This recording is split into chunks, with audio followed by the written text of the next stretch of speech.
Dr. Lance Evans, Superintendent of Mississippi Department of Education. Good morning, sir. How are you? Good morning, sir. Yes, sir. Good morning. Thank you for allowing me to be here. Loud and clear. Let me put it this way. Let's start by just a little bit about you for the audience that maybe hasn't had a chance to check in the new position. The one thing I said is when I saw this, I said, we got a homeboy. And I was proud of that. So take it from there. Yes, sir. You are correct. I'm born and raised in the state of Mississippi, northern part of Mississippi. Originally from Etowah County, little town called Mantachie, Mississippi. I tell folks both city limit signs are still on the same light poles. Small town. Very proud of growing up there. Had the opportunity, left there, my education-wise. I'm a community college guy as well. I'm a very strong advocate for the community college system in Mississippi. I think it affords students opportunities that they wouldn't otherwise have. Went there, got my undergrad from Mississippi State, master's degree from Ole Miss, and a specialist and a doctor from Delta State. So I kind of made the loop, I guess, if you will, in the northern part of the state. Worked as a teacher and a coach in Oxford. Been there as a elementary school principal, assistant principal in a high school principal, and then superintendent in New Albany. I've been in New Albany for the last 18 years, and then transitioned into the job here. So that's this is working on 25 years. Yeah. So much grayer than when I started. Yeah. If I'd ask, yes, and probably most of those gray hairs came in 2020 during the COVID shutdown and all that. That was a tough time. If you ask probably 9 out of 10 teachers or educators, they probably would say the same thing. That was a trying time, and we just we were glad to get through it, number one. But your thoughts on that? I think we did a pretty good job in the state of Mississippi, but I think these kids were hurt in more than one way. Yes, sir. You are correct. It was a very trying time. The problem was we really didn't know what was the right thing to do. Yeah. So lots of times but the problem was you really couldn't lean on anyone to tell you what the right thing to do was because we didn't know. So we had to. The one thing I do think that was a positive that came out of it is we did grow tremendously. I think we learned that there's multiple ways that we can educate students. Now we do know that virtual is definitely not the preferred option or a required option, but we did.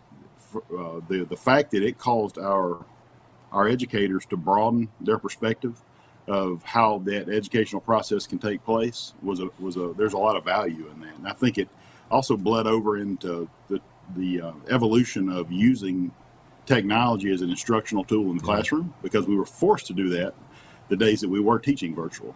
So that has bled over, and we all know that's that delivery of content being diversified for students is very important. Now, coming back on the let's say the negative side of it, I'll tell you from a human standpoint, it hurt our students tremendously. The relationships that they were not able to forge at very young ages, your pre-K students, your kindergarten, first grade students, and just that the human piece, like I said earlier, and also and I know we use the term social emotional a lot, but there was a huge impact there. It wasn't just our students; it was our adults as well. Our teachers. I agree with you. Everybody. There's some commonality when you talk about that. You didn't know exactly what the next announcement was going to be, whether it's going to counter everything you just heard. It's the commonality is a lot like in the media, because I didn't know. I had no idea. Who do you put your trust in? Is it going to be the president? Is it going to be the Dr. Fauci? Is it going to be some other woman who's standing up there with all of the degrees and everything else? You just absolutely did not know. From one day to the other, things were changing, and I don't think they knew either. Mm-hmm. No, and it's the bottom line is we did what makes sense and took care of our people. So that was the main thing. I think Mississippi as a whole did that as far as getting back to in school, in person, and doing the things we had to do to move forward. When you were finally selected and you understand you were going to be moving and have a brand new desk, what were some of the things on your sheet to scribble out? Here are the things that I want to achieve as soon as possible. Yes, sir. One of the first things was once I got my mind wrapped around it. It was,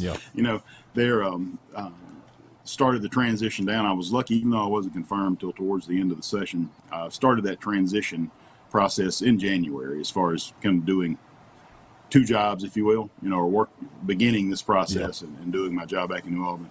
But in the process of those meetings and having the opportunity to be in and out during the legislative session, and knowing Mississippians, it helped me structure some of the priorities early on. Some of those priorities were finding ways to provide more of a preventative, more of a proactive approach to our struggling schools and districts. We have transitioned through a reorganization here in MDE and created the Office of School and District Transformation, which their primary focus is our struggling schools and districts. But, in the past, MDE's taken more of a reactive approach at times, when we have to take over school districts. My goal is to never get us there. And when we have more time later, I would love to have that conversation more in depth. But also coming in and looking and seeing what makes sense from an accountability standpoint. That conversation is always swirling. We know accountability is a big deal in Mississippi. But finding ways to incentivize the workforce development piece, because the bottom line is, I tell people, our goal is to create active, productive members of society that contribute back to your region and the state. And so working through that, because we know incentivizing that is very important. Our teacher shortage, kind of redesigning how MDE actually is more of a recruiter of keeping teachers here when they enter our colleges of education, that going into that junior year.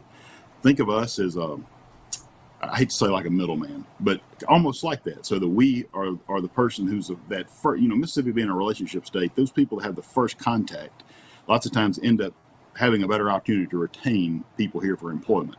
So taking that approach, excuse me, and just working through lots of things that are associated back, redesigning the strategic plan for MDE. Dr. Lance Evans. Dr. Evans, I think we're probably a world of difference than we were 10, 15 years ago as far as salaries concerned. Those have been addressed in large part that they're a heck of a lot better now than they were.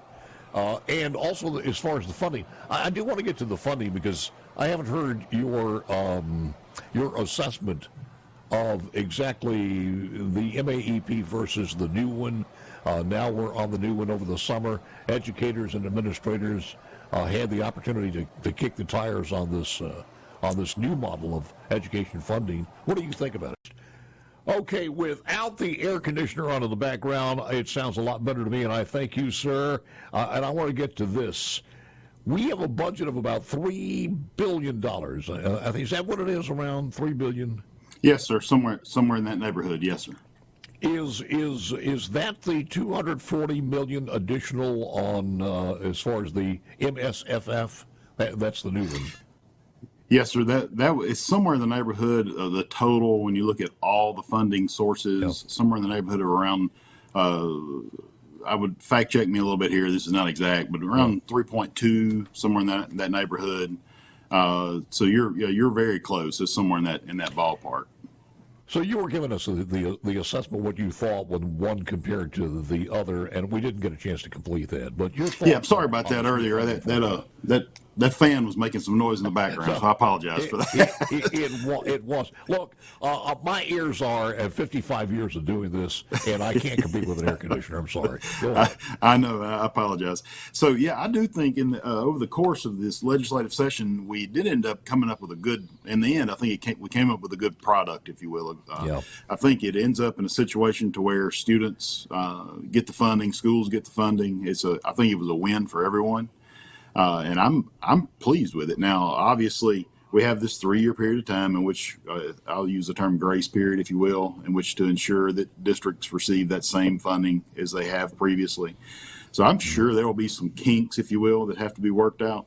But overall, I think it was pretty successful. And I think that, of course, time will tell.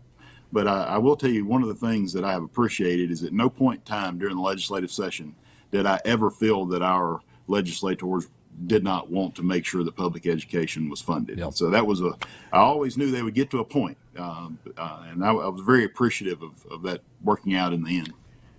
Probably one of the more uncomfortable things that you'll probably have to face from a large portion of our state, and maybe some of the legislatures too, lobbying group here, parents there, whatever, is going to be the push for some modicum of school choice. And I understand where public education is, and I understand your stance on that too. Is there a somewhere come together of this one in the middle? You know, it all, you know, obviously you are very correct. That is a very hot topic in Mississippi and has been one for quite some time. I don't really know where the happy medium is there. Obviously, I am a public school guy, product of public schools my entire life. I think that we can provide very high quality educational opportunities for all of our students in our public education system. I think that's my job, a huge part of my job, my responsibility to create those systems that ensure that high quality education, high quality educational opportunities. Now, I don't really know where the win is. I will say, I do think if we get to a point to where we do have some strong version of school choice, when public dollars go into private entities, I believe the accountability has to be there. So what I mean by that is if a private entity, a private school is receiving public dollars, public tax dollars, I think those students will be subject to the very same assessments as students in a public education system. No. I do not see where there's any as we say, you got to pick a ditch to die in. I think that is I think that's a ditch that we have to be we have to be vigilant with.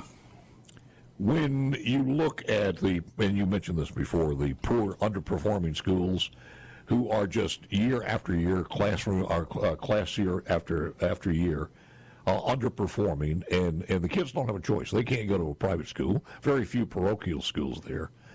Should we make it easier if that first line of school choice is going to be in areas where the schools are underperforming traditionally, 1 year, 2 years, 3 years, whatever it happens to be?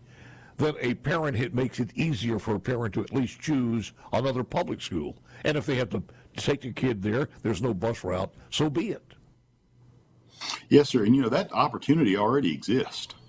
Students I should make it easier because some people tell me that it's kind of hard to do, and you have this fight between, I want that kid's butt in my seat, not your seat, because of the I understand. Should it be to a point where we don't leave that up to the Board of Supervisors, we don't leave it up to the school district, we leave it up to the parent during registration time? Johnny is going to this school. I'll take care of the transportation. It's my tax dollars. I understand. I do not have to be confined by this particular line in the neighborhood. I understand what you're saying. So what I would say is, obviously that is a local decision. Obviously, currently, I do prescribe to the idea that parents do have options and they do have choices. And I think that if a parent wants to carry a student to a neighboring school district and that student meets the qualifications for entrance into that district, I think that does come down to a parent choice.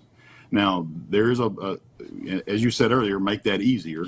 I don't really know what the right answer there is. I will tell you, in the school districts I have worked in, if students wanted to transfer from one district to the next and they met those entrance qualifications for that district they wanted to enter, then we never stopped them.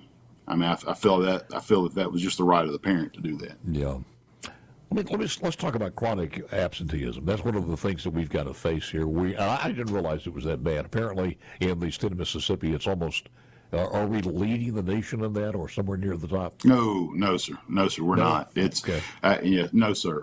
And I could get you some stats and get them to you. Later. But I'm glad that's wrong. Yes, sir. And I will tell you that's a huge focus for MDE. We can't educate them if they're not here. What are we doing about it? I mean, we have it on the books, don't we? Mm-hmm. You are. Yes, sir. We do. We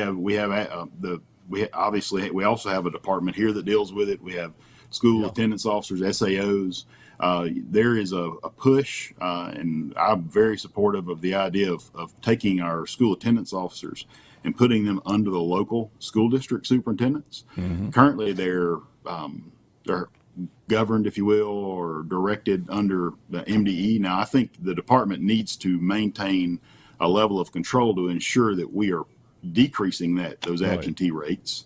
But I think it will make a difference if those school attendance officers are, now we would continue the funding obviously for those SAOs, but the local districts, that they operate in line with the local school districts, because it makes a difference when that local, they know the right people to hire.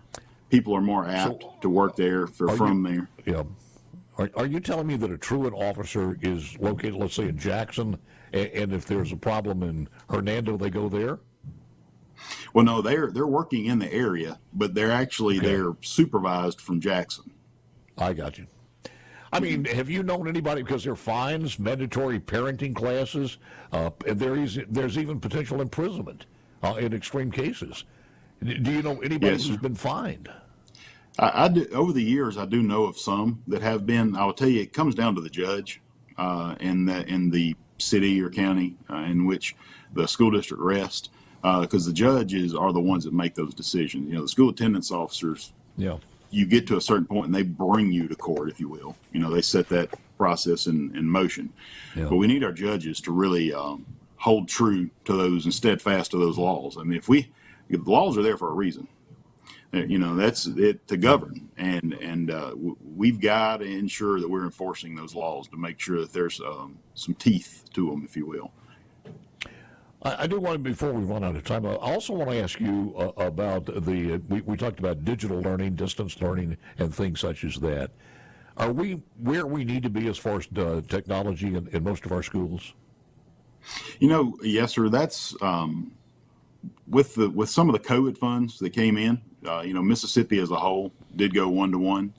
Now, there's not an avenue for continued funding for that year after year after year. That would be an astronomical amount of money, you know, for us to be able to do that.